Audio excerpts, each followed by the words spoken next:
el Belé, el fenómeno que todos quieren ser, el chamaquito que no pueden entender. How you doing, guys? How you doing? That was my intro. I hope you guys like that. We got Santa came to town. Let's say that. You know, I'm recording now with the Rode Pod mic on my Rodecaster Pro. Super excited. I hope this sounds great to you guys. But we're here with it, episode 66, El Boricua y el Parcero podcast. I'm over Les, El Boricua with you guys. Super excited. We got sound effects.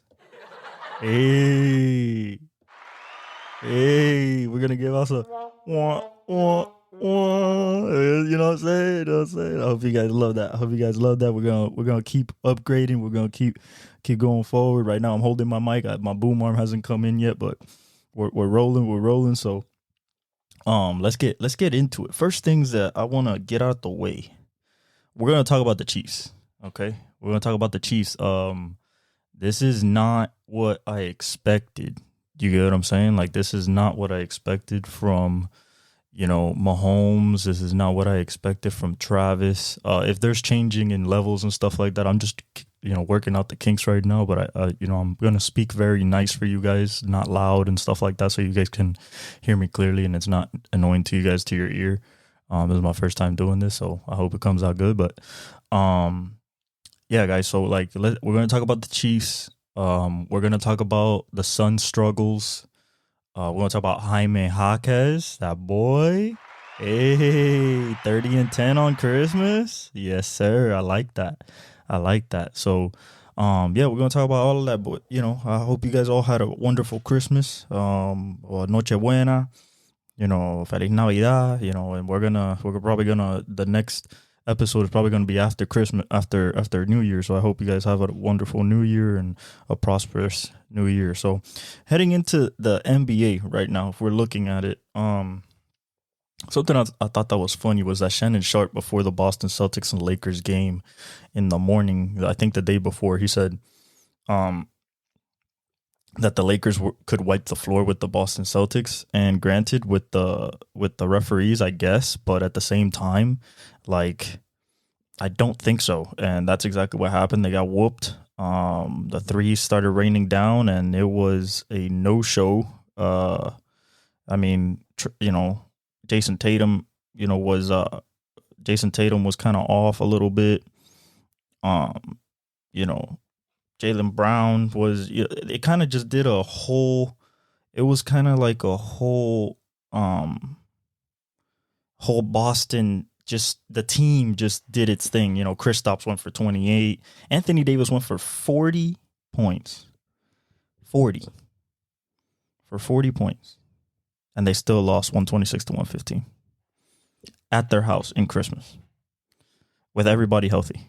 Except Gabe Vincent, because he's going to get surgery. But other than that, Milwaukee played well against New York, and no, they did not, because Jalen Brunson dropped 38 on them, even though Giannis dropped 32 and Dame went for 30-something. It didn't matter. I think Dame went for 28. It didn't matter. New York 129-122, and they controlled that game. They were up most of the time too. It wasn't like a super struggle for them. Jalen Brunson just really came out to play. RJ Barrett was hitting some big shots early, and they could always just keep the lead enough. Even though Milwaukee was making a run, but New York kind of kept them at bay, and it was wraps. Golden State versus Denver. This was prime Golden State Denver. This was basically Denver hanging around. Golden State hanging around 2-3 points, 5 points, 6 points. And then down the stretch, Denver has those cats where it's there is no bad shot. There's never a bad shot. It's always a layup. It's always a transition off a turnover and stuff like that. So, personally, I think that, I think Denver's just coasting through the regular season. They're about the playoffs. They want to build a dynasty. They've said it, and they're just on their way right now. Philadelphia, Miami, no Joel Embiid, and my boy Jaime Jaquez Jr. drops a 30-10, joining, I think he's the 6th player all time. joining some really good company. But Jaime just took over. There was no Jimmy, so he took over the role of Jimmy, except he was more of a scorer, attacked when he had the advantage, great post game, good defense, offensive rebounding. He had like 3 in one possession at one point. Like, he kept us definitely in. And then, Tyrese Maxey basically shot him out the game. Mo Bamba had a big moment there. He had like 11 straight points in like the third when he came out of nowhere, in the second, at the end of the second. And then they put him back in the third. He hits another 3. So he had a good game. But I think the biggest statement last night was just like, how badly does Luka Doncic just own the Phoenix Suns, even with Durant, with Booker, no Beal. He cooks them for 50 and 15. What is this man doing? You want to talk about MVP? That's what an MVP does. And right now, if we look at the standings, I mean, Boston's going to be at the top of the East, of course. We have Milwaukee at 2. I think they're just getting better. I think I don't think we've seen the real Milwaukee Bucks yet. And what I mean by that, I mean offensively. Like, we've seen a little bit of the, how do I say, we've seen a little bit of the pick and roll, but they're not using it. Like, they're not using it. And it's kind of like, why aren't you using it? What are we doing? Like, that is going to be lethal in the playoffs. So I think that we haven't seen that last version of them yet. And they've gotten better on the defensive end. Philadelphia 76ers, as long as Joel Embiid is healthy, because I saw Tyrese Maxey yesterday, he could not create his own shot. And if he took one, he would brick. Okay, he would brick really, really bad. He missed like 8 threes in a row. He went 0 for 9 in the first half. So, he was struggling. He couldn't make layups. He missed 2 free throws, and him being a 90% free throw shooter. So he was out of sorts yesterday. I mean, that's what Miami defense does for you. You know what I'm saying? And then Orlando didn't play. Miami, we played good. We're 5th in the East right now. I think we're good. I think, no Jimmy. We're winning 3. We've won 3 in a row. I think we're doing good.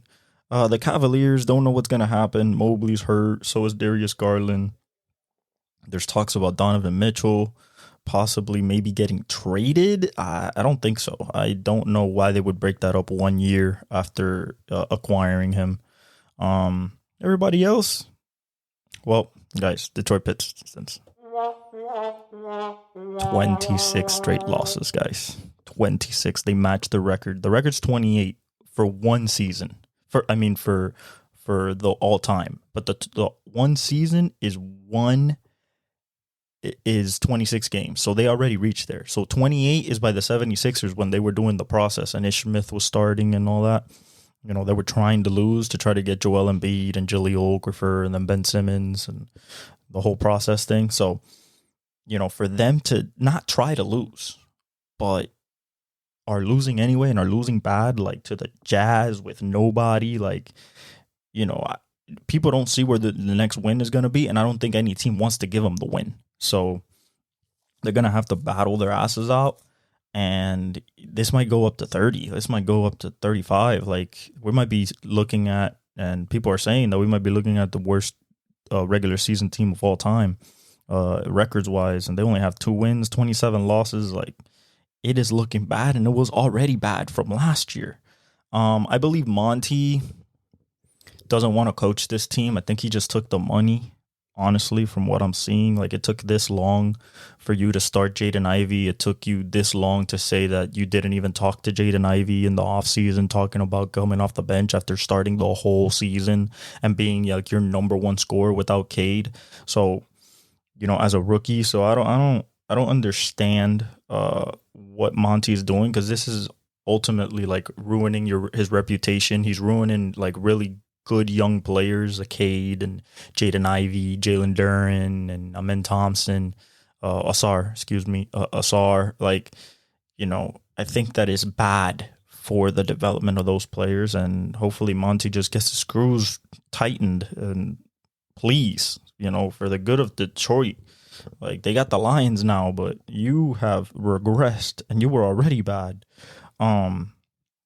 Moving on to the Western Conference. Minnesota's still number 1. They're 2 games ahead of Denver. So look at Denver right there, 2 seed, two games behind. They're fine. They've won 5 in a row. Oklahoma City's still there. They're not gonna go nowhere. I think they're gonna be there the long haul, especially the top 4 seeds. We got Sacramento in the 4th seed. They're playing really well. De'Aaron Fox is playing absolutely amazing. Dallas is still 5th with no Kyrie. This is all on the back of, Luka and my boy Derek Lively. That boy is playing right now for real. We have the Clippers at 6. They've lost 2 in a row from that hot streak of 8. We have New Orleans. They've lost 1. They're at 7. Rockets are at 8.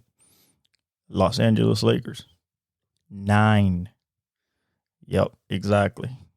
9th place. Golden State 10th. 15-15. I saw this thing last year when we were just 500 the whole year. I hope they don't end up there. But right now it's like no Draymond.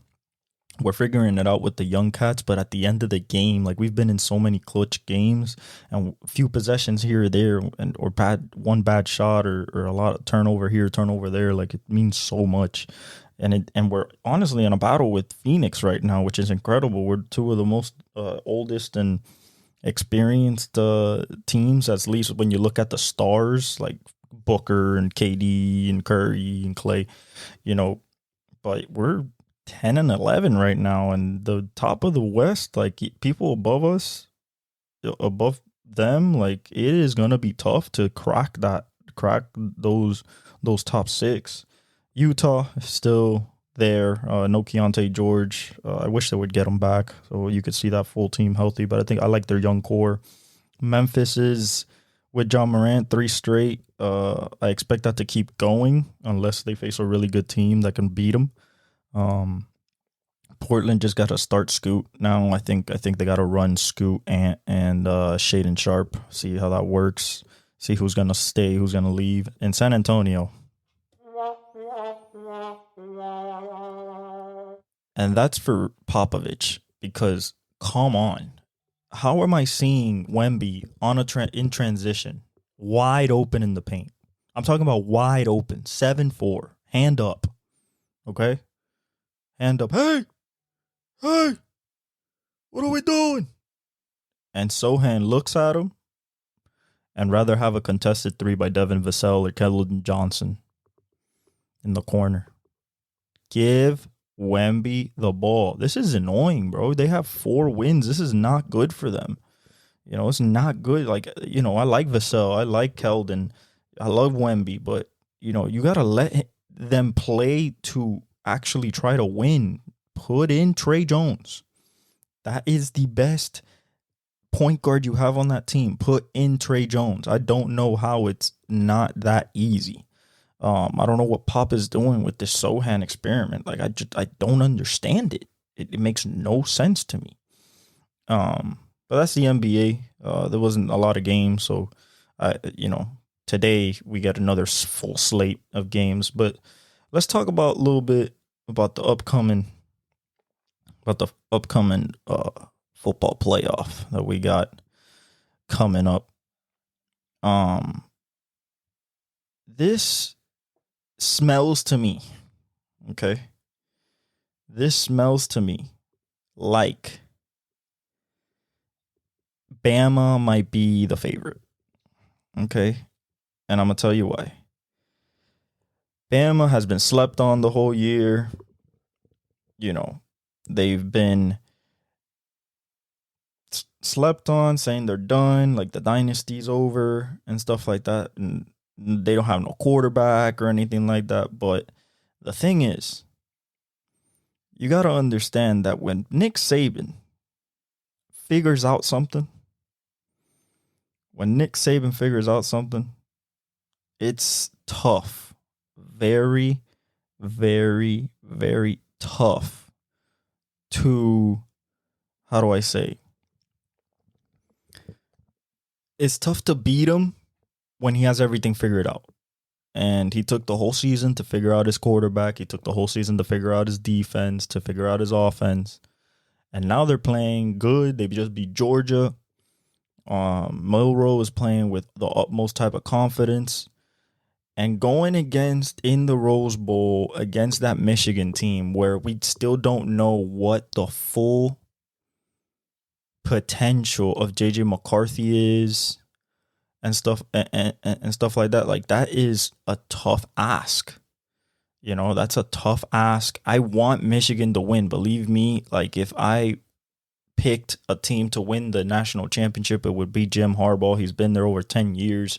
They deserve it. He built that program from nothing when he got there, and through the trials and tribulations. Like, I would want Jim to win. But Bama just smells to me like they're just going to come up on the opportunity.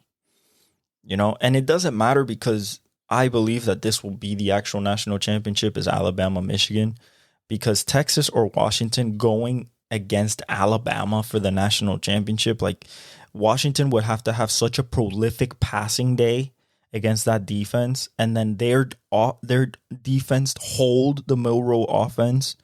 That's tough. And then for Texas, another great passing day and hope that the run game works and that their defense could stop the Bama offense, which they did once already this year. They've beat them once, which would be a rematch of that game, which Texas won. And it's the reason why Texas is the third ranked and in the playoff is that game, besides the fact that they won the Big 12 championship. But yeah, I think Alabama, guys. I want Michigan. Believe me, like, I want Michigan, but I believe Alabama is just waiting in the weeds. Just waiting in the weeds, not really, you know, being flashy or anything like that. Just waiting in the weeds for their moment. And Nick Saban is the best when it comes to the college football playoff. The guy has 7 championships, and he's going to go for number 8, and he might get it. And I think he has a good shot of getting it, like a very good shot. And then as for Texas, Washington, see, this is tough because it's like it's Washington with the prolific offense with Michael Penix and Rome Odunze and Jalen McMillan and Jalen Polk,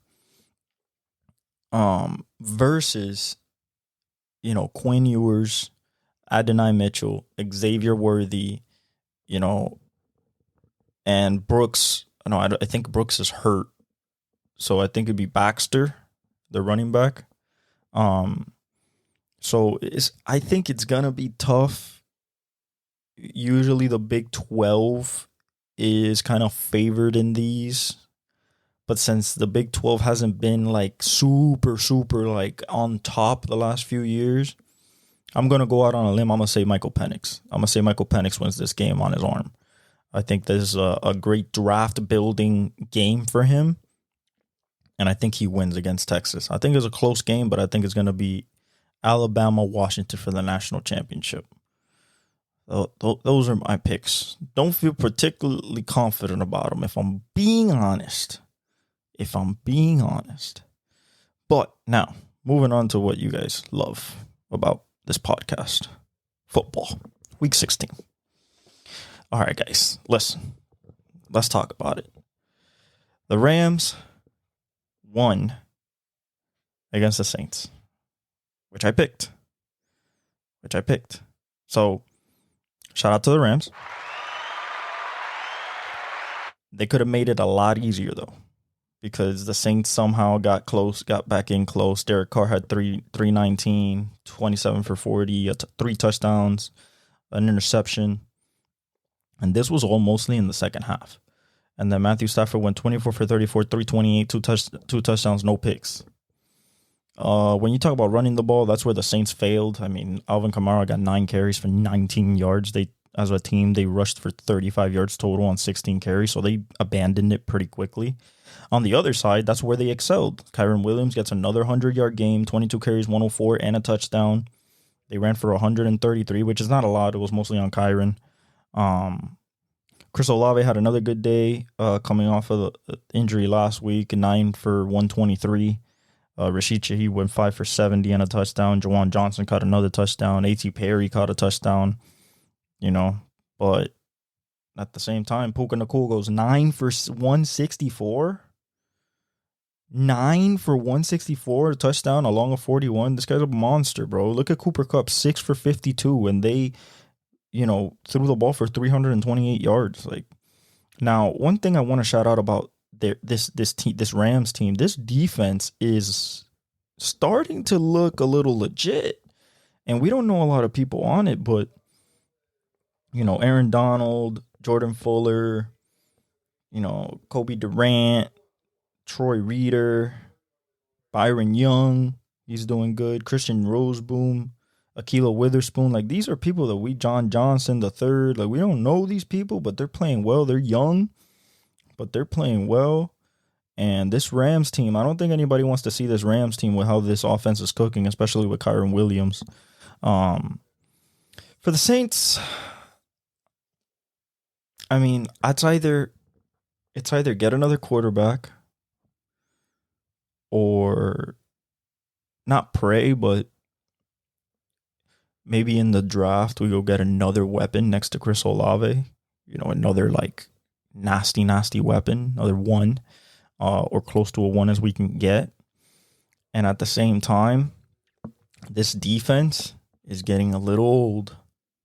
Tyrann, Demario Davis, of course, you still got Cameron Jordan, Jonathan Abram. I like Brian Brzee. He has to show me a little bit more, but this is a lot of old veterans that is leading your defense. So we got to get younger over there. Got to get more explosive. They're playing good, but they couldn't hold the Rams under 30. But, shout out to the Rams. Shout out to the Rams. All right, guys. Cincinnati at the Pittsburgh Steelers. We didn't know what we didn't know. Okay. This was 34-11 Pittsburgh Steelers with Mason Rudolph throwing the ball. Mason Rudolph. Granted, I picked the Bengals to win this game because I thought there was no quarterback that could do anything with the way that we're running offense. And Mason Rudolph comes in third string after they sit Mitch the bitch. And he goes 17 for 27. Okay, so he only threw 27 times, but he went 290 for 2 touchdowns, including a massive 86-yarder to George Pickens. Massive. In the second play of the game. After like a Najee Harris, like 5 or 4 or 5, maybe a 6-yard run. Then a little inside slant. Catches it. One stride ahead. Doesn't get grabbed, and he's gone. And he shows that generational superstar wide receiver ability who we've talked about. And they finally put it on display this week. Now, for Jake Browning, 28 for 42. I think you're throwing too much there. 42. You only, you rushed 16 times. So Taylor kind of quit on the run. Gave Mixon 11 carries, 43 yards. They weren't going nowhere. I mean, I agree, but, I think you have to, give them a little bit of a semblance that you're going to do anything. But the thing is, it was tough being down, 24-0 halftime, I think it was. So, I mean, right there, you're already that's tough, and you put up 11 in the third quarter thinking that you were going to make a comeback, but they just kept going. They kept running the ball. They ran the ball for 113 yards, so nothing crazy, but Najee went 19 for 78 and a touchdown. Jaylen Warren went 8 for 24. It was just a solid win. Basically, the defense won this. Defense and George Pickens, 4 receptions on 6 targets for 195 yards and 2 touchdowns, and the long of 86, like I said. Allen Robinson had some catches. Jaylen Warren went 5 for 30. Deontay Johnson was missed 3 times. But that's okay if you're winning. The defense played absolutely incredible. I mean, TJ Watt got 2 more sacks. No, hold up. 1 more sack. 1 more sack. It was early in the game. His defense is still good. So what am I saying? Well, what I'm saying is that against the Bengals and a backup quarterback with no Jamar Chase, this can happen. And it's in Pittsburgh. But when we talking about the playoffs and it's good teams, your offense is not going to be able to put up 34 points. I don't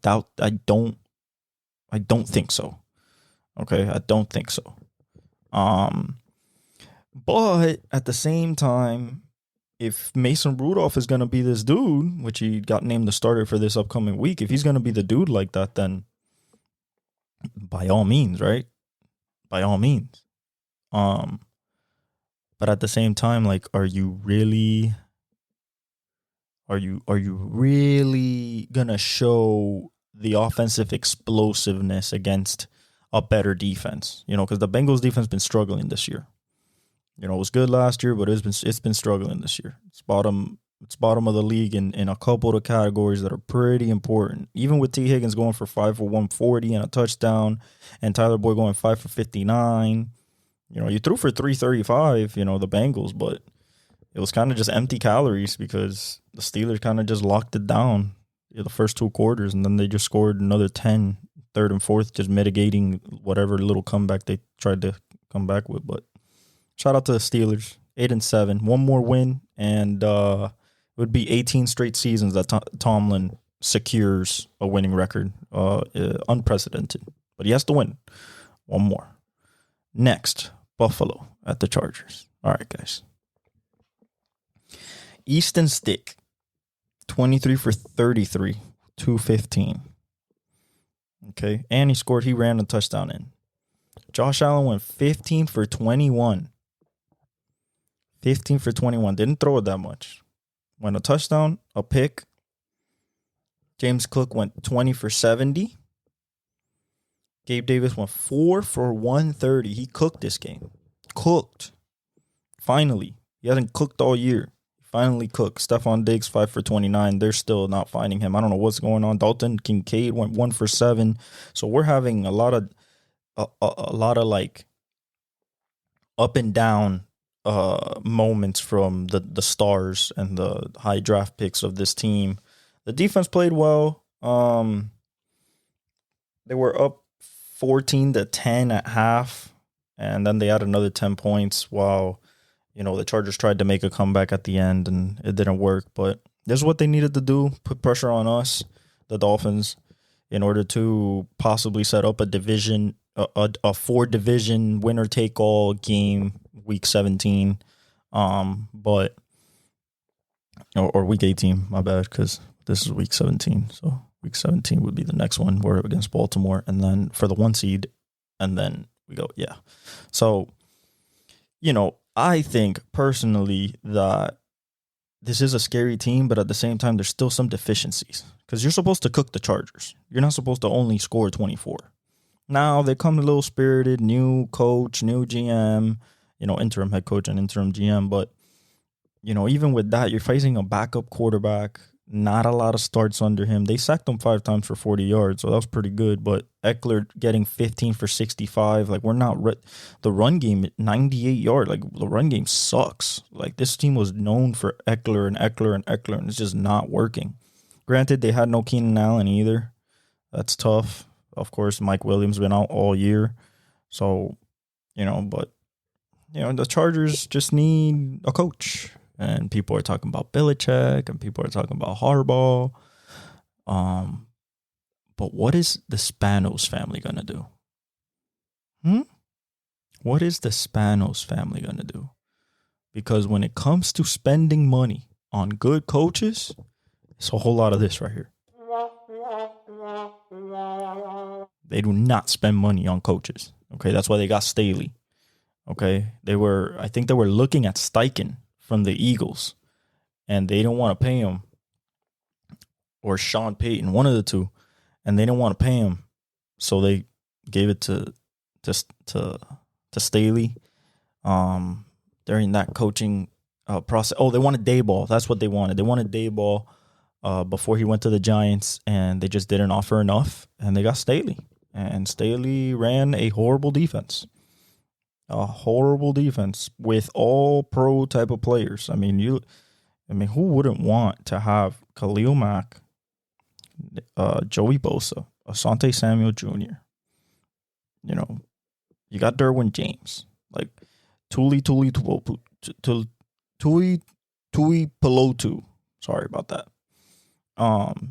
Kenneth Murray Jr., Kendricks, like you got players on this, and for you to play that bad on defense for years is atrocious as a coach, especially because you're on the defensive side of the ball. That's the only thing you should be taking care of.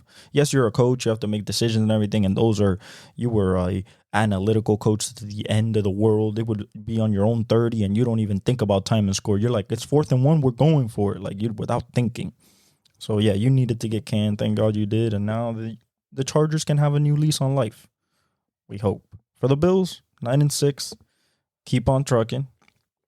But since we're going to talk about what happened on Christmas Eve, with the Dolphins, now their work is a little bit harder because we can finish the narrative of them winning the division if we win next week. But we'll talk about that. All right, next, Cleveland at Houston. This will be called the Amari Cooper, Joe Flacco game. Okay? Because those two men right there, all pros, one's a Super Bowl champ and Super Bowl MVP. Joe Flacco, off the couch. This guy was on the couch, called the Jets. Hey, I can play for you guys. Called the Jets. You know how their problems are at quarterback. Called the Jets. And they said no. He was on the couch. And the Browns is like, come over here. We'll get you on the practice squad.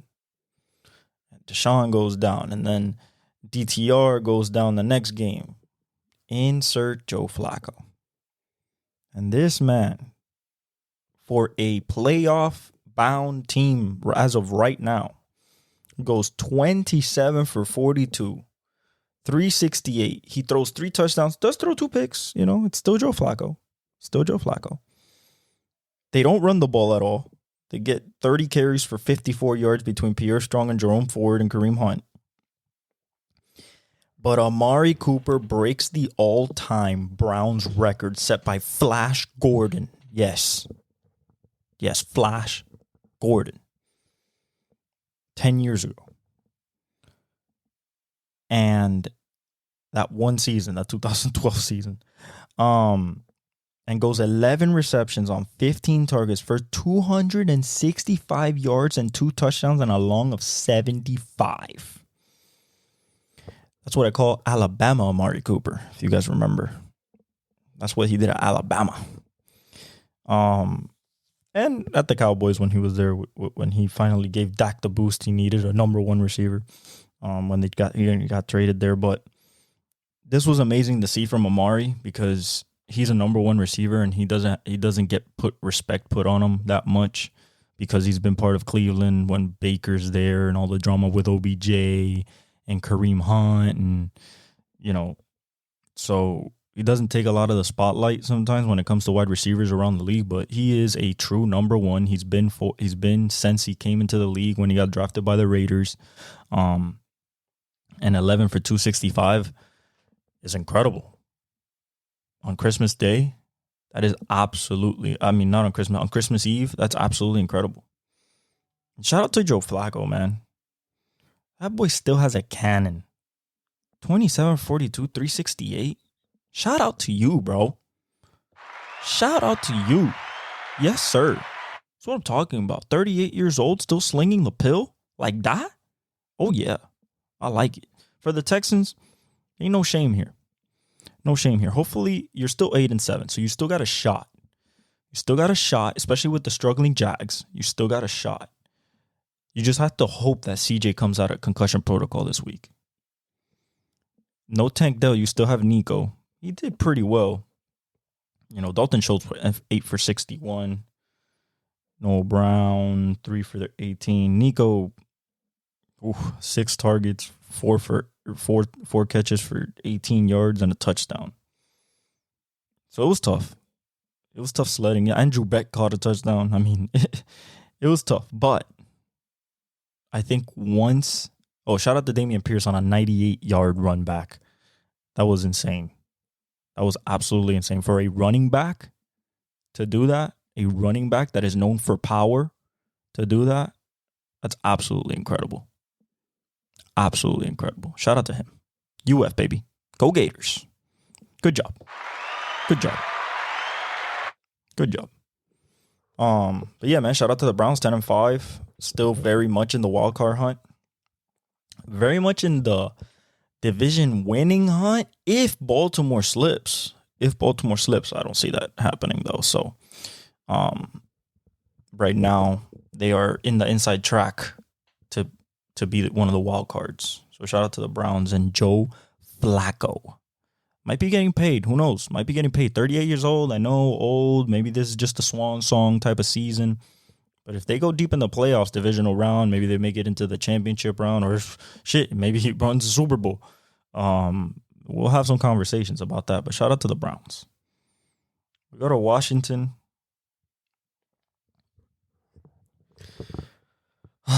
Washington versus the Jets, guys. What can I say about this game? Was I expecting this? Absolutely not. Was I expecting how the game started? Absolutely not. Was I expecting that Jacoby Brissett was going to come in again? Yes. Yes, but I wasn't expecting Trevor Siemian to go 27 for 49, even though he went for 217. That means he didn't throw for anything, but, when it comes to air yards. Touchdown and a pick, no sacks. But Breece Hall went 20 for 95, 2 touchdowns, along of 36. They ran the ball for 164.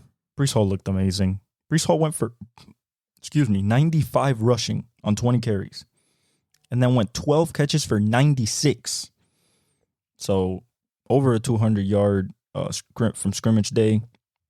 Shout out to him. That's why you were first-round pick. You know what I'm saying? You're a generational talent. Garrett Wilson went 9 for 76. He looked good. But I don't know. I don't know what to think about this Jets team, bro. Trevor Siemian, you're facing the Commanders. This is a win that you probably should have gotten. Because when Sam Howell goes 6 for 22 from the first quarter to I think damn near close to the fourth quarter, if not the whole first 3 quarters, goes 6 for 22 for 56 yards and 2 picks. What are we doing? What are we doing? That is horrible. That is horrible. Of course Jacoby Brissett got put in. And then what does he do? The same thing he did last week. He damn near almost won the game again. 10 for 13, 100 yards and a touchdown. Immediate offense and production when he stepped in. Immediate. It was, it was kind of shouldn't you have done that I don't know, halftime? Maybe started him. You would have given yourself a better chance because he finds Terry McLaurin. He finds Jahan Dotson. Your playmakers. I like Chris Rodriguez from Kentucky getting 2 touchdowns, 10 for 58. They couldn't run this game. They ran for 102 yards. Terry McLaurin caught 3 for 50, and I think all 3 of them came from Jacoby Brissett. Logan Thomas went 5 for 36 and a touchdown. Jahan Dotson went 2 for 31. I mean, they passed for 156 as a team. It was awful. This defense gets cooked. But then that New York defense at the end started sputtering when Brissett came in, started giving up yards. I mean, this game it wasn't close, guys. It wasn't close. It was 27-7 at halftime. Washington made it 27-14. And then in the fourth quarter, the Commanders scored 14, and the only reason the Jets won is because they scored 3 in the fourth to offset. They scored it with the game-winning field goal. So, shout out to the Jets. It's a good win. It's a good moral victory because you guys are out. It's just a good moral victory, And then for the Commanders, this is just furthering the plot of everybody has to get fired. Everyone has to get fired. Everyone. There is not a person, staff, especially in the coaching, that is not getting fired. Maybe Bieniemy, but then again, has he helped Sam Howell? Yeah, he's thrown for a lot of yards, but I mean, he can't throw the ball for him, so I guess the picks. But what about the sacks? Whoever's their offensive line coach has to get fired. Has to. Like, bye-bye. Peace. Please, like, get out. Because that is not okay at all. At all. It's not okay to get your quarterback murdered all season long. This crime. Okay? Shout out to the Jets. Next, we got Tennessee versus Seattle. Tennessee versus Seattle. Seattle won. I picked Seattle, but boy, this was not how I expected it to be. I thought it was going to be more Seattle centric, and it was not. This was very Titans early. It was 10-3 at the halftime, and then Seattle, put in 3 in the third quarter and put in 14 to win in the fourth to offset the Titans 7 in the fourth. But Tannehill came back, 18 for 26. 152, no touchdowns, no picks. 6 sacks, though. 39 yards. Yeah, the Seahawks were hunting heavy this game when it came to rushing the passer. Geno, 25 for 36 in his game back, 227, two touchdowns, no picks. Efficient. Kenneth Walker went 16 for 54, so not a lot. They rushed for 58 yards total. And Tyler Lockett went 8 for 81. JSN went 6 for 61. DK went 4 for 56 and a touchdown. Colby Parkinson caught a touchdown. But overall, it was just a team win. This was just a team gritty win. Not too much offense. The defense holding up enough, doing the best that they could. Bobby Wagner got a sack. Shout out to the OG. You know what I'm saying? Shout out to the OG. Jaron Reed got a sack. But other than that, like, there was not this game was not on a lot in red zone until the end, where it got like really spicy. But for the Seahawks, they're still in position. But this team has to find a way to get consistent pass rush and consistent third downs, stops and conversions. Because this team sometimes on third down, I'm looking at the play calls and I'm just like, why? Why not make it a little easier on yourself? Why are we making it this hard? Why it has to be a sweep? Why does it have to be run up the middle and hope that we get something? Why can't we get a little creative with the offense, Shane Waldron, especially on 3rd and 1, 3rd and 2, 3rd and 4? Like, let's try to get these third downs. Now, you find yourself in 3rd and long too much, that's not good, But for you to scrape by 20-17, you being an 8-7 team against a 5-10 before this game, 5-9, Tennessee Titans team who's struggling. I mean, Derek got 88 yards on 19 carries and a touchdown, and he passed a touch. He had a touchdown pass to Chigo Okonkwo. That was a nice play in the first half. But you got to understand that this is not going to get it done in the playoffs. You know what I'm saying? Like, you can play like this, but there's people like even Dallas that can really like wreck shop.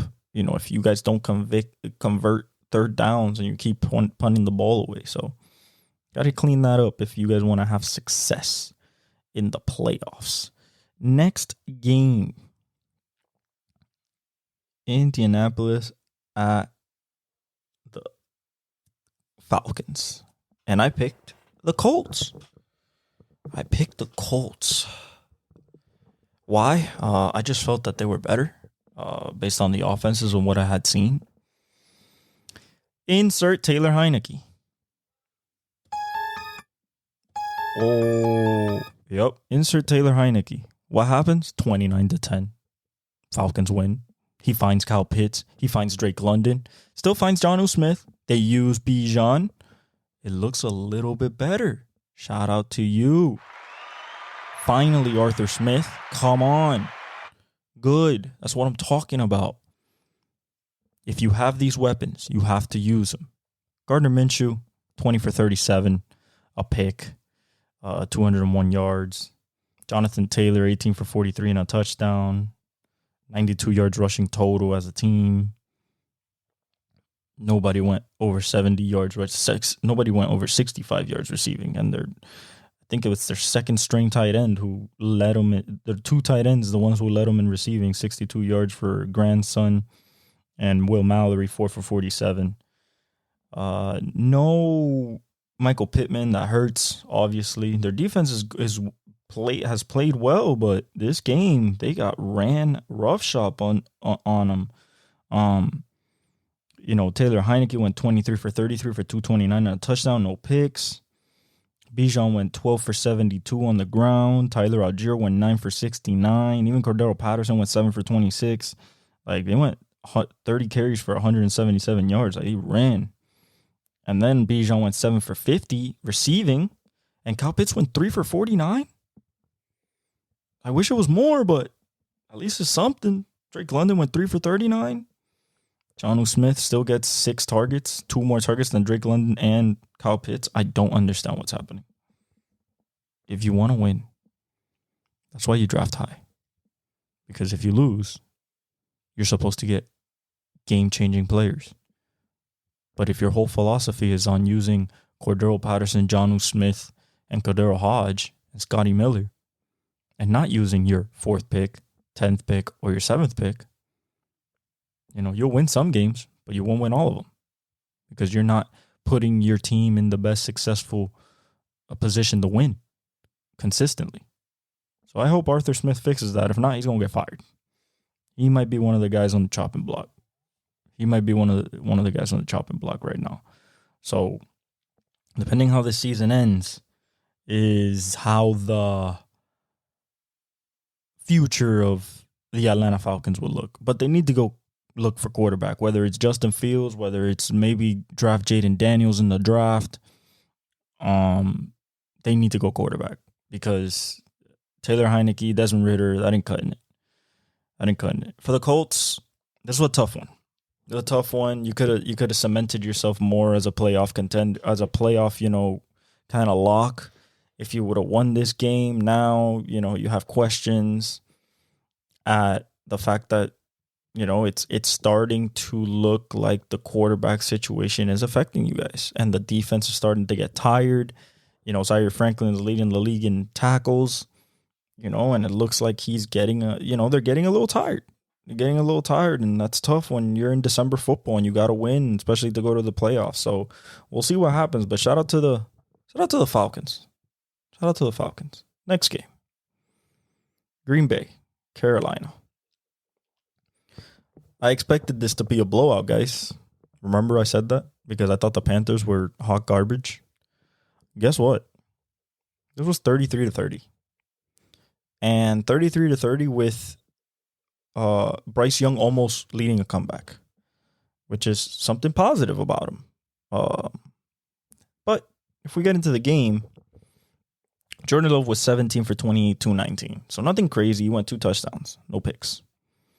Aaron Jones went 21 for 127, and that's what made the game, was the explosive running of Aaron Jones. Finally, he's back. He's healthy. He looks really spry. He looks like he has really fresh legs. And they ran one for 162, and 127 of them were all Aaron Jones. Then Romeo Doubs went 4 for 79 and a touchdown. Bo Melton went 4 for 44. He hasn't touched the field all year. Dontavian Wicks was 2 for 29 and a touchdown. So, it wasn't nothing crazy.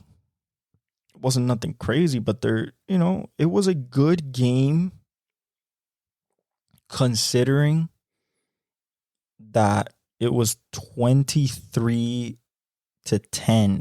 at halftime. And then Packers don't score in the third. The Panthers add 6 in the third. And then the Panthers outscore Green Bay in the fourth, 10-14, but since they had that lead at halftime, they weathered through it. But 33-30 against a 2 2-12, now 2-13 team. Jordan Love, what are we doing? What are we doing? Bryce Young went 23 for 36. 312. Woo, over 300. That's, hey. Good job. Good job, Bryce. 2 touchdowns, no picks. Chuba Hubbard went 16 for 43. They ran the ball for 96 yards. And it was DJ Chark on 6 and 98 with 2 touchdowns. Adam Thielen went 6 for 94. Tommy Tremble went 4 for 59. Amir Marset went 1 for 18 and a couple runs. But I was really impressed by just the fact that the Panthers just fought. They were at home, but they fought. They fought for the win and they tried. And it's nice to see a 2-13 team try, even though they know they're horrible. Because this team is fucking awful. Sorry, excuse me about that. This team's awful. This team is bad. And they need a lot of help. Not at the quarterback position, but they need help. This is a coaching position that's going to be changed. It might be Ben Johnson. He said no last year, so he might say no again this year unless David Tepper just offers him $80 million or something like that. So we'll see what happens with them. But Bryce is a good. What I saw from Bryce the last 2 weeks, especially this game, at the end of the game, like it reminded me that he still has the talent of Alabama. He just needs weapons. He needs somebody to throw to. He needs a little bit. He needs a run game. He needs a lot. He needs a defense not to give up 33. But shout out to the Packers, 7-8. We'll look at the playoff standings later of how things going. But the Packers, I think, maintain themselves a smidgen of hope with this win. So, shout out to the Packers. Next game, Detroit at Minnesota. Detroit, first division crown in 30 years. Yes, sir. That's what we're talking about. Dan Campbell, round of applause for you, sir. Jared Goff, round of applause for you. Shout out to this Lions team, 11-4, 30-24 on the road in the Metrodome. Now, let's get to the numbers. Jared Goff went 30 for 40, 257, so nothing crazy, and a touchdown. So it seems like, they didn't do much. Nick Mullins went 22 for 36 for 411, 2 touchdowns. But here's the kicker. This is why they lost. 4 picks. We're going to get to another guy who threw 4 picks. He was in the MVP conversation. I don't know about that. But Nick Mullins, 4 picks. Tough to get over that. You cannot, in this league, you cannot throw 4 picks and expect to be successful, especially against a good team that is opportunistic on the offensive side of the ball. This was competitive throughout. It was tied after the first quarter. It was only a 3-point game in the halftime.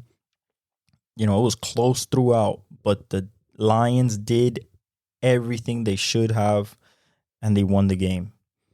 Nick Mullins tried, but throws a pick in the red zone to finish it. It's unfortunate, but that's what happens. So Jahmyr Gibbs went 15 for 80 and 2 touchdowns. So everybody that had him in fantasy, very nice. This is where you see the payoff of drafting him high, and why the Lions drafted him high. David Montgomery went 17 for 55. They ran the ball for 143 and 3 touchdowns on the ground. Amon-Ra went 12 for 106 and a touchdown. Jamison Williams for 43. And, Jahmyr went 4 for 20 through the air. Sam Laporta didn't have his spectacular game. He went 3 for 18, so nothing crazy. But shout out to JJ. I just want to say, Todd Chandler, 8 carries, 17 yards. You want to talk about quitting on the run game? 11 carries for 17 yards? What are we doing, Kevin O'Connell? What are we doing? That is not Minnesota football. You love running the ball. So the fact that you threw the ball 36 times and only ran it 8 with your leading running, the running back that you're starting right now, because Alexander Madison, I think, is hurt, or you're not starting him. You're starting Todd Chandler. And then Nick Mullins goes 6 for 141 and a touchdown just to Justin Jefferson. Gives KJ Osborne 5 for 95 and a touchdown. TJ Hawkinson tears his ACL. We're sorry, bro. We're sorry. Get better, bro. Get better soon. You're a hell of a player. You know, I feel bad for them. They're 7-8. Well, like I said, we'll look at the playoff standings a little bit later when we're done with the recap. But you know, that's tough. It's a tough loss at home. The defense just didn't hold up. It couldn't hold up. They need some difference makers on the corners. They need some difference makers in the front line, not just Danielle Hunter. They need more up there. But you know, Justin Jefferson showing that he's still one of the top 3 receivers in the league. Shout out, you know, so that's good. Jordan Addison went 1 for 2 yards. That is not what we were supposed to do right there. What happened? That is not what you're getting. You're getting one of those. You're getting one of those. Because, like, I don't know if it was you or Nick Mullins, but one of you guys was screwed up that day. Either he didn't want to throw to you or you weren't getting open.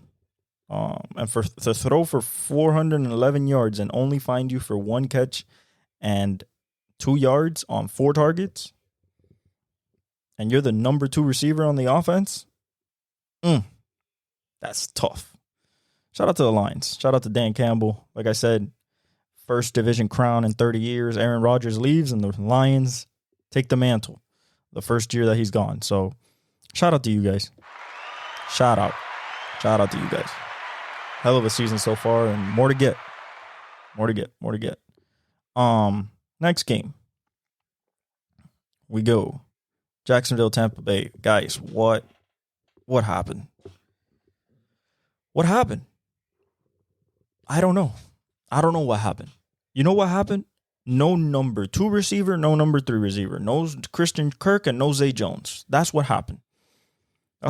He barely looked for Calvin Ridley until later in the game. And CJ Beathard looked for him more than that.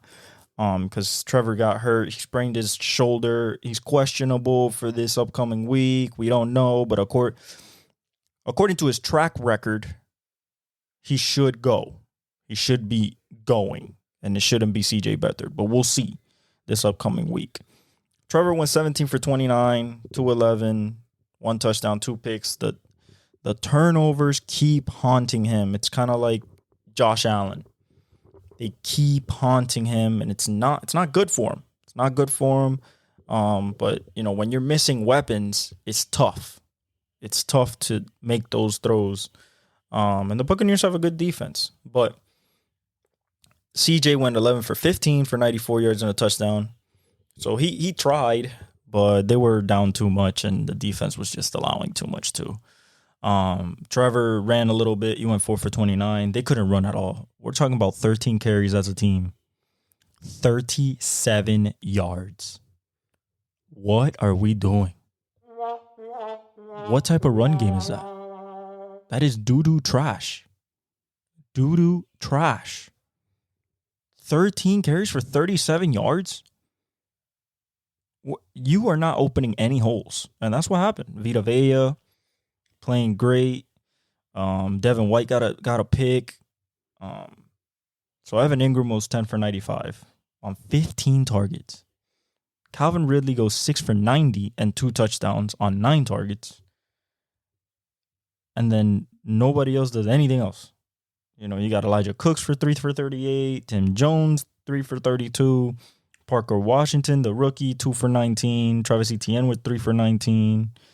You know, and on the other side, if you look what Baker did, not crazy, not like the last few weeks. Like he went 26 for 35, 283 and 2 touchdowns, no picks, like efficient, you know, down the field. They didn't even run the ball. They ran the ball for 70 yards. They went 34 carries, gave 20 to Rachaad White, went for 39 yards and 1 touchdown. Like, so they stopped the run. The Jaguars stopped the run, but 36 carries for 70 yards. You want to talk about bad running? At least they stuck to it, though. At least they stuck to it. You know, keep the defense honest, I guess. Mike went 7 for 87 and 2 touchdowns, so I had 2 more touchdowns to his season total. Chris Godwin went 6 for 78 and very, very high tension third downs. Trey Palmer went 4 for 42. Shout out to the rookie. But when we're talking about, how do I say this? When you're talking about Baker Mayfield moving forward, right? When you're talking about Baker Mayfield moving forward, how in the world are you gonna, how in the world are you not gonna pay him? One, how are you not gonna keep him? He came after Brady and he has you in playoff position, 8-7, gonna win the division. You have the inside track to win the division, get a home playoff game in your first year without Tom Brady. Shout out to Baker, man. Redemption story after the Browns debacle and then the Rams. Shout out to Baker. Shout out to the Bucs too. That defense is legit. Yaya Diaby had a great game. He had 1.5 sacks. Devin White had a half sack. Antoine Winfield had a sack. Devin White had a pick. So did Levante David. He had a sack.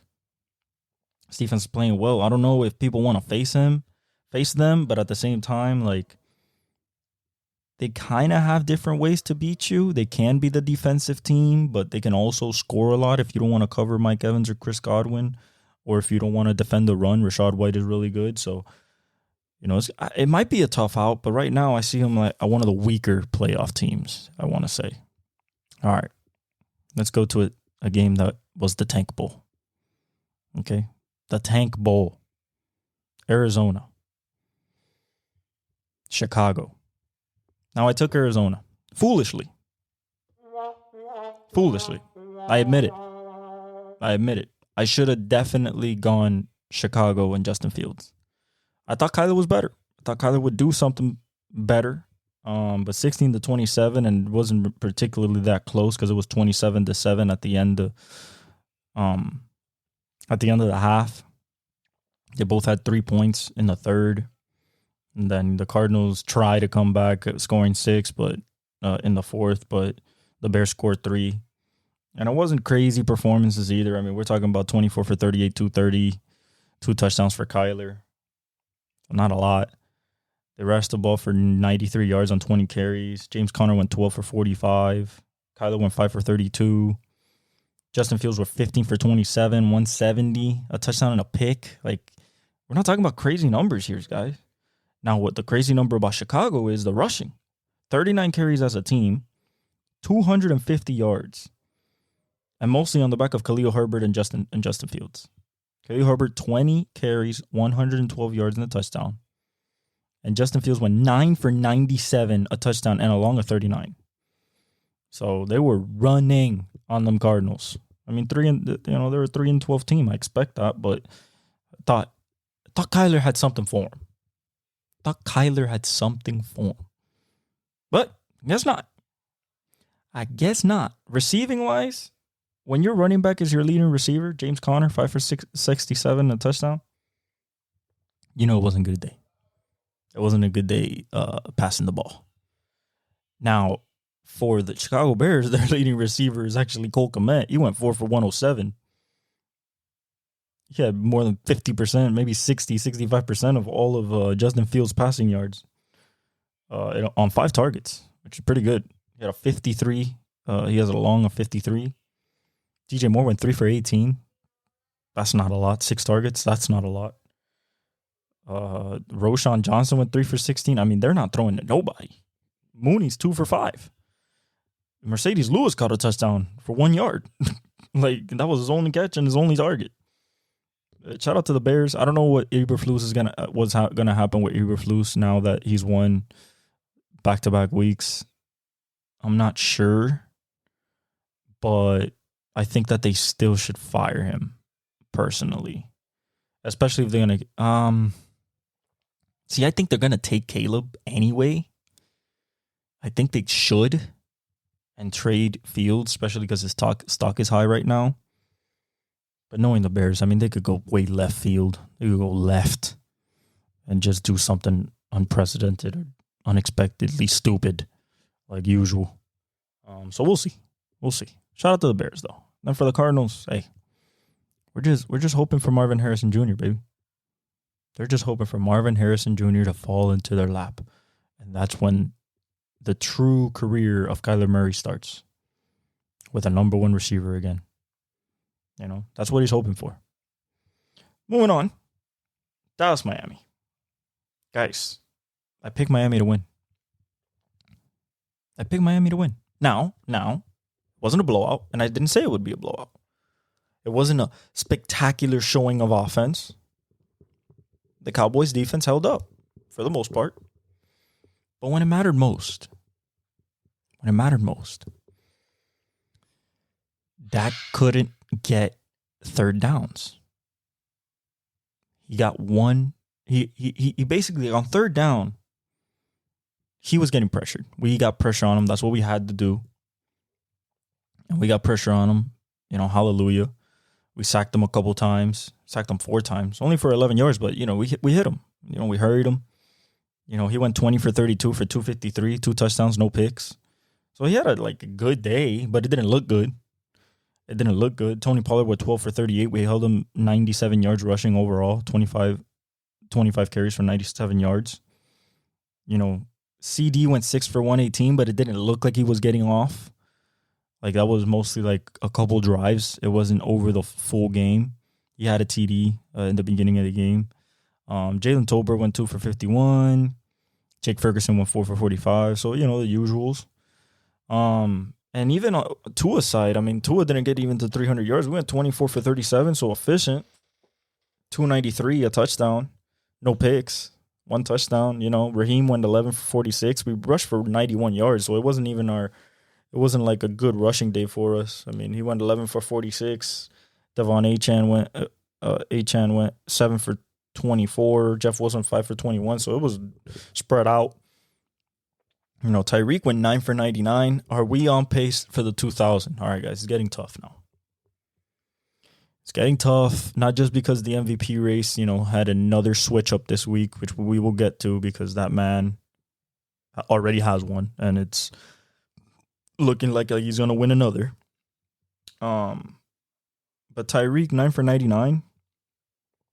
Waddle gets hurt. He has a sprained ankle. We'll see how that is. You know, Durham Smythe went 5 for 56. We gave Tyreek 14 targets.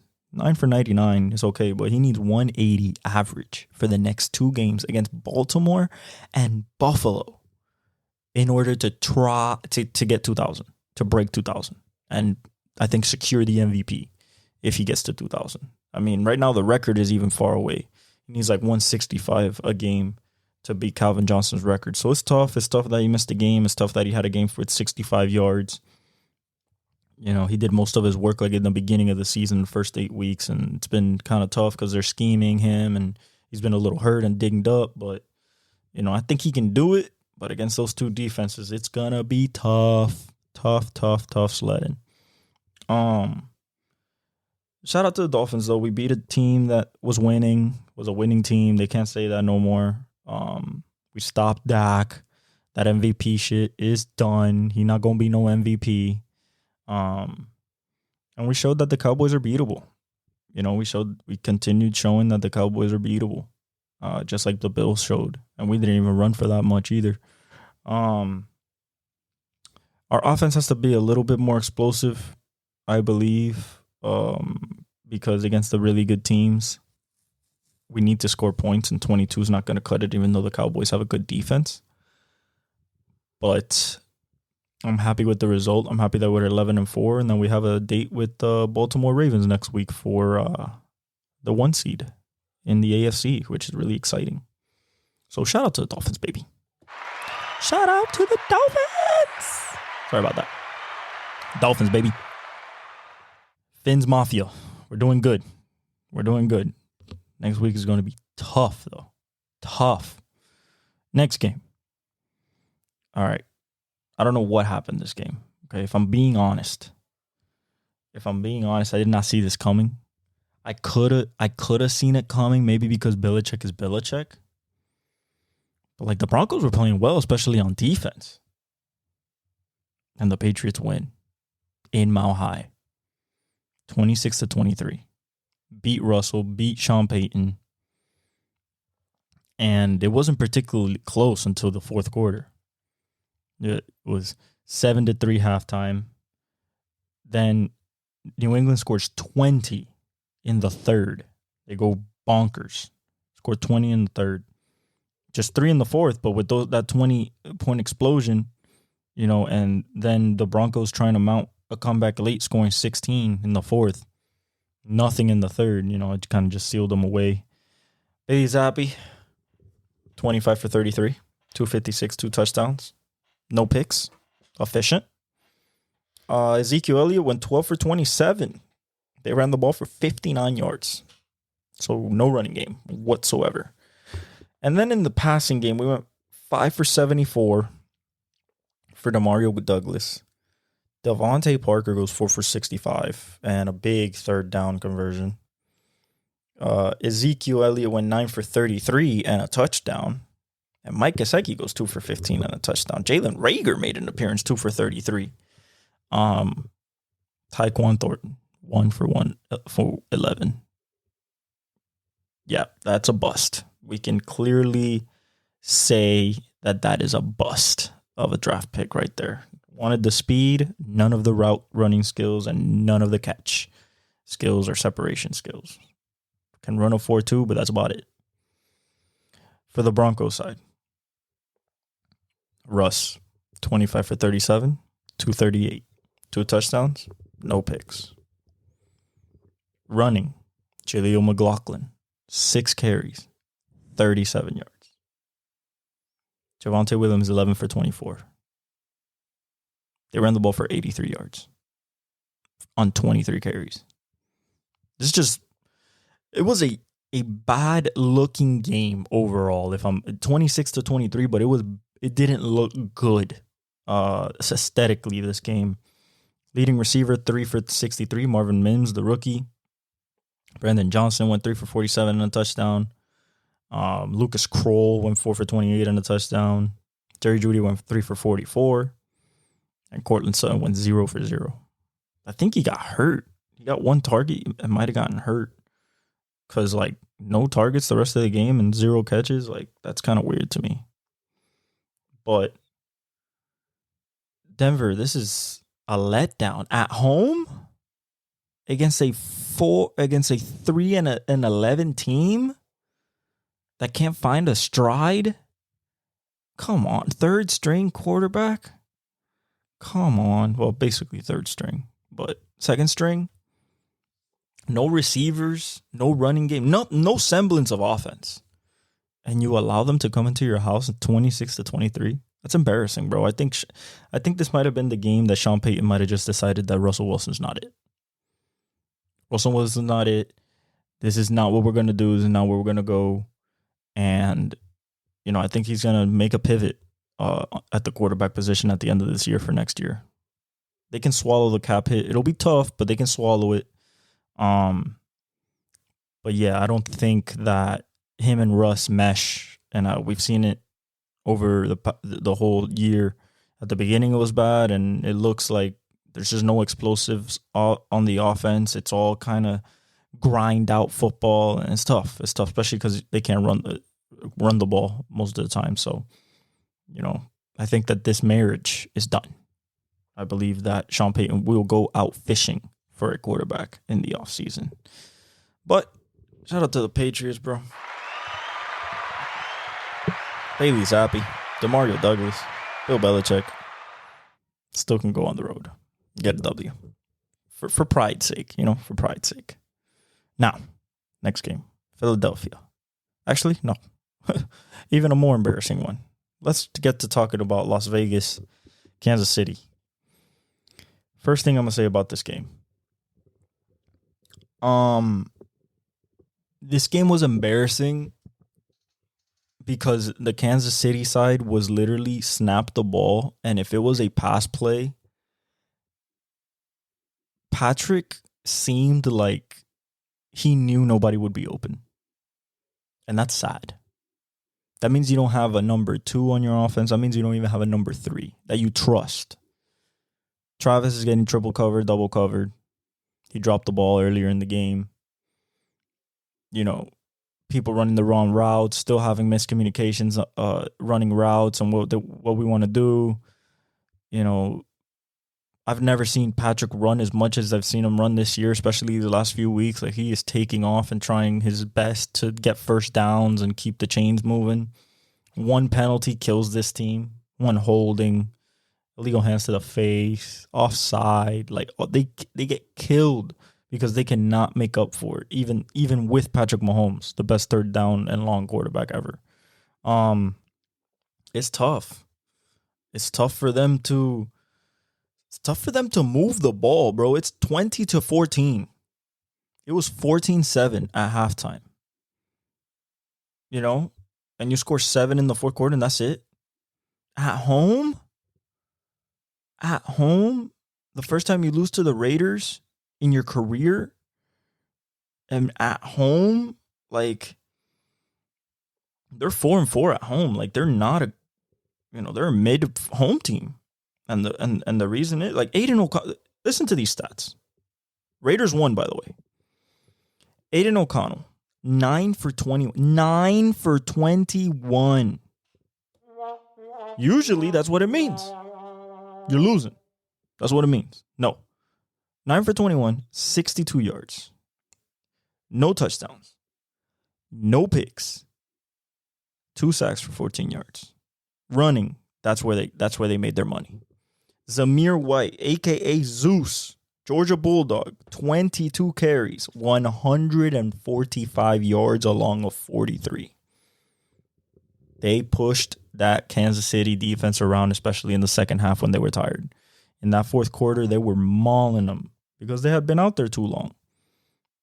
You know, passing, it was Jacoby Myers, 3 for 42. Austin Hooper, 2 for 13.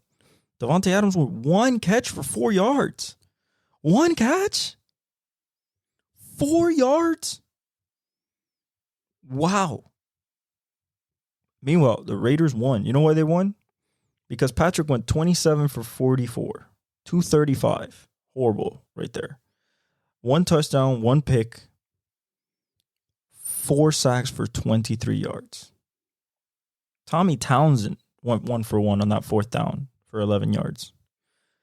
Patrick was the leading rusher. 10 for 53 yards. Isaiah Pacheco went 11 for 26. They went 25 for 85 as a team. Isaiah Pacheco got the touchdown in the first half. Rashee Rice went 6 for 57. Richie James were 3 for 54. Travis Kelce went 5 for 44. No production. Justin Watson 4 for 38, a touchdown. That was it. Nothing else. Like, there is not people getting open at all. And then we go at the defensive side. The offensive line, allows penetration. And, Patrick fumbles the football on a trick play. And he drops the ball trying to give it to Isaiah Pacheco was trying to give it to Pat. And I don't know if Pat said, no, you take it or I take it. Ball's on the ground. It gets picked up. Touchdown. 7 seconds later of game time, of actual game clock. Hitch route. And on his right side, and Patrick throws this ball, and all you see is Jack Jones just hit a T-step, read it, and go. Picked it off, touchdown. Boom. Right then and there, it was 17-0. Right there. That's tough. 7 seconds apart, 2 defensive touchdowns. That was the game. They scored 20. That was 14. That was the game. Because the Chiefs scored 14. So, it's tough. It's tough to say what's going to happen with this team. I still believe in Mahomes, but we have to seriously think about this offensive inadequacy that we're seeing with the Kansas City Chiefs at home. You don't see that.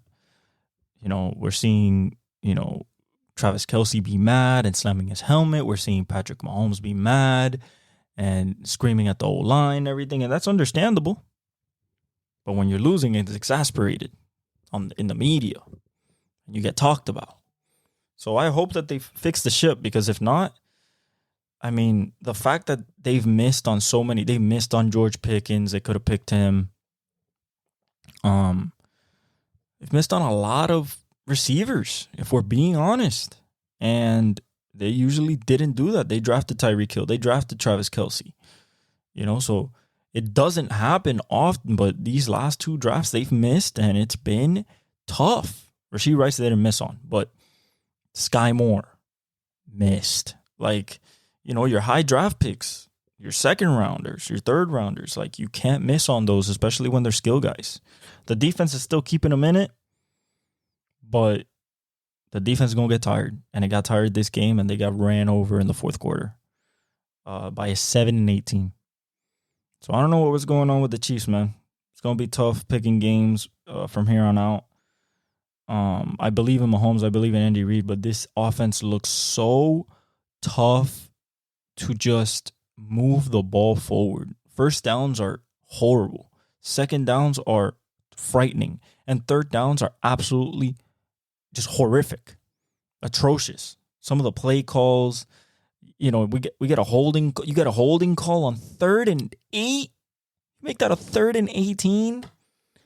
Come on, guys, discipline. They just lost their discipline. Is the dynasty over? As long as they're in the playoffs, it still lives. Right now, they're in the playoffs, but they still haven't even clinched their division yet. They should have won this game to clinch the division. They didn't even do that. So it's tough. It's getting tough. New England and Philadelphia. Closer than I thought it would be. 25-33 Eagles. However, it was 20-3 at halftime. And then they put in Tyrod Taylor. And Jacoby Brissett story all over again. Almost. Just couldn't do it. So Tommy DeVito goes 9 for 6. He started. He went 9 for 16, 55 yards, no touchdowns, no picks. And then Tyrod Taylor comes in and goes 7 for 16 on 133, a touchdown and a pick. Jalen Hurts finally hits 300 yards. Goes 24 for 38, 301, a touchdown and a pick. So the turnover's still happening. Saquon goes 23 for 80 and a touchdown. Darius Slayton goes 3 for 90 and a touchdown receiving. And that's about it, because they passed the ball for 188 total. So DeAndre Swift went 20 for 92 and a touchdown. So he was really running well. I liked what I saw from him. He looks really ready for the playoff push. A.J. Brown went 6 for 80 on 11 targets. He caught 6. Devontae went 4 for 79 and a touchdown on 5 targets. Dallas Goedert went 7 for 71 on 9 targets. It was a good game, 301, but wasn't absolutely explosive.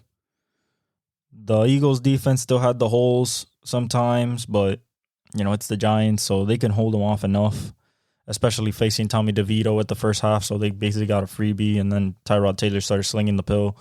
But, shout out to the Eagles, 11-4. Did what you were supposed to do. Still in line to win the division, especially with the loss by the Dallas Cowboys, the tragic Cowboys, the Cowgirls. But shout out to the Eagles, man. Shout out to the Eagles getting off the schneid after four straight losses. Get the ship right back and moving forward. With 2 games left. So shout out to the Eagles. Did what we were supposed to. Now we get to the game of games. Baltimore, San Francisco.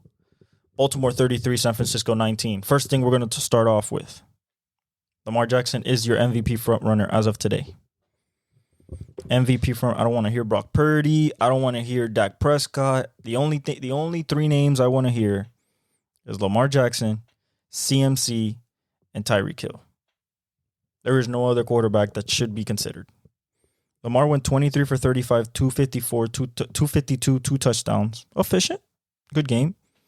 But he also went 7 for 47 on the ground. Because they ran for 102. They didn't run for much, but Lamar's runs were key. The long of 30 was a key, conversion. And he delivered the ball around. He spread it around. He went 9 for 72 to Zay. He went and a touchdown. He went Isaiah Likely 3 for 56. Gus Edwards 1 for 39. Justice Hill caught 3 passes for 31 yards. Charlie Kolar went 1 for 17. Rashad Bateman went 1 for 14. Nelson Aguilar was the one that caught the other touchdown. He went 3 for 10. But what we have to talk about this game, and not just Lamar, because Lamar's going to be Lamar. It's the fact that the Ravens defense beat the San Francisco offense. Plain and simple. Brock Purdy, 18 for 32, 255, 0 touchdowns, 4 picks. The first one was bad. The second one, good defense. The third one, questionable decision, but he was trying to make a play. And the fourth one, good defense. So technically 2, but 4 goes in the scorecard. It goes in the record. Sam Darnold comes in because Brock Purdy has a stinger re-aggravated from last week. And he goes 8 for 14, 81 yards and a touchdown and a pick, trying to bring him back. Christian McCaffrey went 14 for 103 on the ground and 1 touchdown. They ran for 121, so he ran most of it.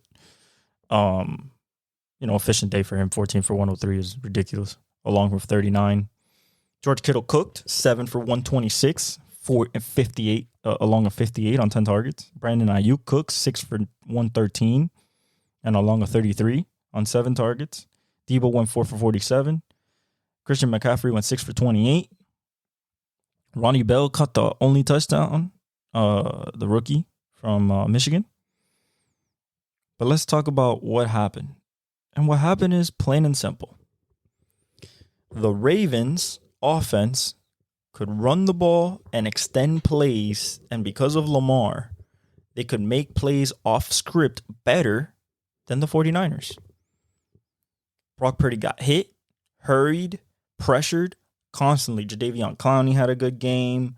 Kyle Hamilton had 2 picks and then got hurt again. Hopefully he's okay. But they force turnovers.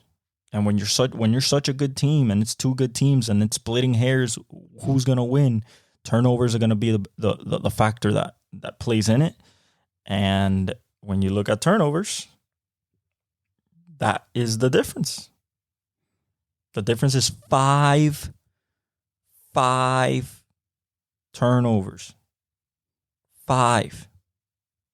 No turnovers for the Ravens. That's the difference. It's 33-19, but why? Because you gave Lamar the ball again. Because you turned over the ball, gave him short field. That's the difference. Now, are the 49ers still really good? Absolutely.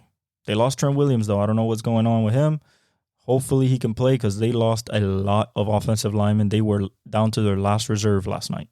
So hopefully they, hopefully one hopes that they're, that Trent's good. But other than that, I hope Brock is good. Sam did well. They don't know yet if the stinger is going to be re-aggravated or anything like that. So we're waiting. But right now, shout out to the Ravens, baby. Shout out to the Ravens. You get to meet us next week for the 1 seed. Shout out to you. Shout out to Lamar, MVP as of right now. And the 49ers will bounce back. I have no doubt. But shout out to the 12-3 Ravens. Shout out John Harbaugh. Shout out Jim. Jim. Both of them. Shout out Michigan too. I hope they win against Bama, but like we said, I think Bama's gonna win. And honestly, shout out to that defense, bro. Shout out to that defense. Roquan Smith, Patrick Queen, Davion Clowney, Marcus Williams, Kyle Hamilton. Shout out to that defense.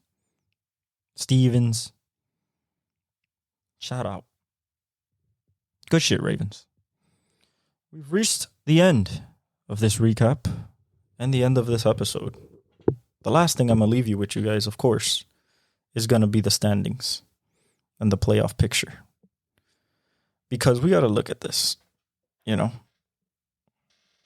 We got to look at this because everything that happened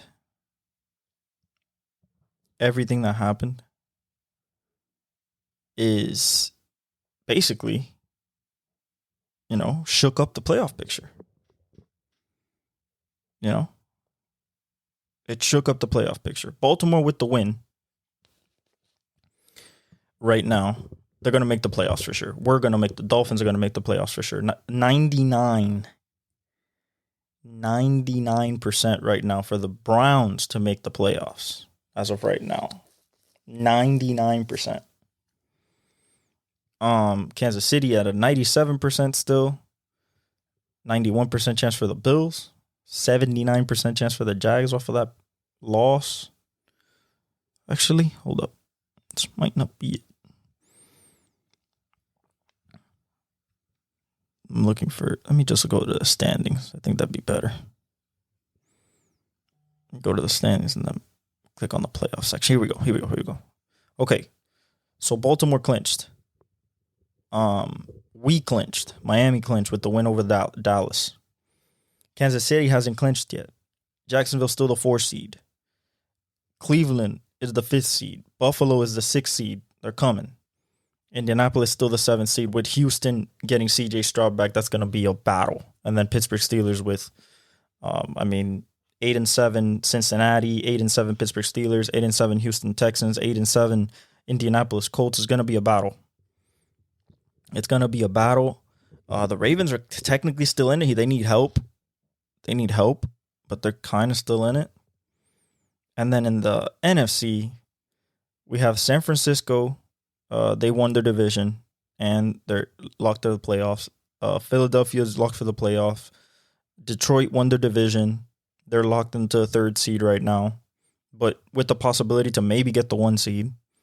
Tampa Bay is at 8-7. They're at the 4. Dallas Cowboys already cinched in their playoff spot at 10-5. They're the 5th seed. Los Angeles Rams, 6th seed, 8-7.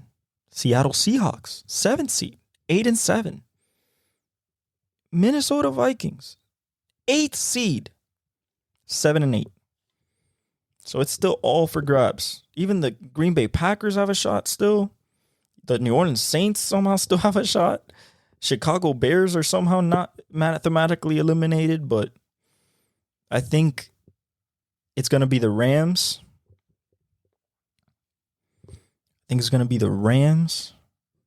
For sure, just because that offense is humming and that defense is playing well. I'm going to go Rams Seahawks just because the Geno Smith is there. Rams Seahawks is what I'm going to go for the NFC playoff picture. But other than that, I hope you guys enjoyed this new episode, you know, with the sound effects, the intro music, and stuff like that. You know, I appreciate you guys like coming with me on this journey. It's been up and down and everything like that, but I appreciate you guys still listening and appreciating my knowledge and what I bring to this space. Hopefully we get a lot bigger. We create an empire, get on YouTube, anything like that. But I thank you guys. Thank you so much for everything. This is El Velez, El Boricua, and I leave you with the outro.